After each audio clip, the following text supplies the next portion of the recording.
So here I have mung bean microgreens. The reason I grow these is because microgreens are packed with a lot of nutrition and they also grow very fast.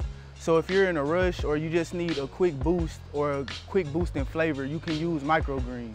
Over a year ago now, we started out as a farmer's market to where our object and goal was to bring fresh produce to North Killeen to address a food desert that they experience in that area. We wanted to also be able to have our own produce at the market. Lenny West actually, he coined the idea. He was like, hey, we could grow microgreens. And so we started out with microgreens and then it kind of built from there. Hey, I'm Lenny West. We're currently at Makeaway Wellnesses in the city Farm and Gardens. The vision for this property is to mostly have Texas natives as well as a lot of fruit trees and berry bushes. The reason that we want to do this is because we want to encompass an inviting place so that eventually we want to have a farm-to-table experience so that people are able to come and potentially pick berries or pick peaches, and then we're able to make maybe a peach cobbler out here, just so we're able to show that it's possible that you don't necessarily have to go to a big box store to enjoy the freshness of a delicious food. My name is Deontay Davis. I am the founder and executive director of Makeaway Wellness.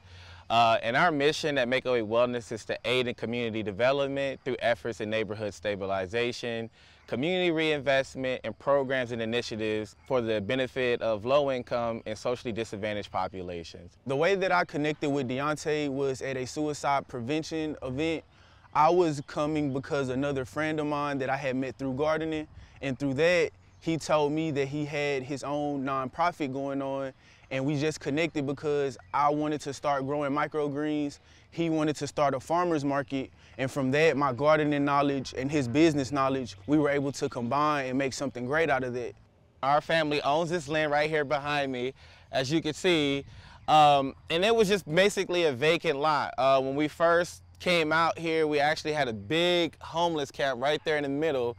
They had their tents and overhanging, and we were just like, well, we could use this land, repurpose it, and actually give it a really good cause for our communities. Me and my wife are actually getting that nursery going at home because we currently don't have like a water line. We found out that the city water line that existed only is for those properties back there that have homes. So we will have to get another pipeline in here, and then we'd have access to fresh water. So when I was younger, I had certain issues whenever it came to school or my mental health or just certain areas that I wasn't able to express myself in.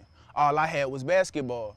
But you can't necessarily wake up at 12 o'clock at night and play basketball, but you can wake up at 12 o'clock at night and plant a seed. So from that, I was just able to see myself doing this for the rest of my life. So I started volunteering at one community garden, and then another community garden, and then another community garden. My at-home gardening experience started at an apartment. A lot of people say you can't garden at home if you're in an apartment, but I was able to start with containers. And from there, I grew and I grew and I grew to the point where I had so many containers, the apartment was like, hey, you're growing too much. So from that, I moved to where I'm living now, and I still container garden because it's cost efficient. Anybody can do it. You don't have to have a ton of money, and you don't have to have a ton of space. A lot of the containers that I got donated from nurseries. And also, if the weather gets bad, you can move it into the shade, you can move it inside or outside, and you're able to make your own mix the way that you want to make it. Actually, the inspiration and motivation to start this was I really wanted to get involved in the community. I wanted to help those who had experienced incarceration and coming back out into community, having somewhere to go, somewhere to be, and somewhere to belong.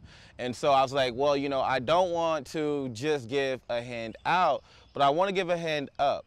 And I was like, but I don't want individuals to feel like they're not empowered in the process. So I was like, well, it's going to be on you to make the change. It's going to be on you to make a way for yourself to succeed, to grow, to be better. And so that's kind of like where that name actually came from. I was just like, we want to be a champion of others finding their purpose. So that's how we got Makeaway Wellness. When I turned to gardening, my mental issues improved. And through that, I was like, hey, if it can do it for me, maybe it can do it for someone else. So me, I'm the type of person that if I feel happiness or I see something that can bring me happiness, I want to share it with other people. So I just felt like being involved in the community, trying to teach kids, trying to teach older people, trying to teach all ages, trying to also enrich my knowledge. We want to grow produce and want to make sure that we can provide food and fresh vegetables to our communities in need. You can get involved by reaching out to us through our website, makeawaywellness.org. My goal mostly is to be able to bring it to the youth, because if you're able to start young and have good coping skills, you're able to connect, like I said, the mind, the body, and the soul at a young age, then you are able to equip yourself to live a good, healthy life. There's a quote that I seen. It said that being a gardener is planting a tree and knowing that you'll never see it reach its full potential. So that's just how I see kids. Like, you just plant that seed in them and hope they water it, and just know that you were there to be a part of that ride.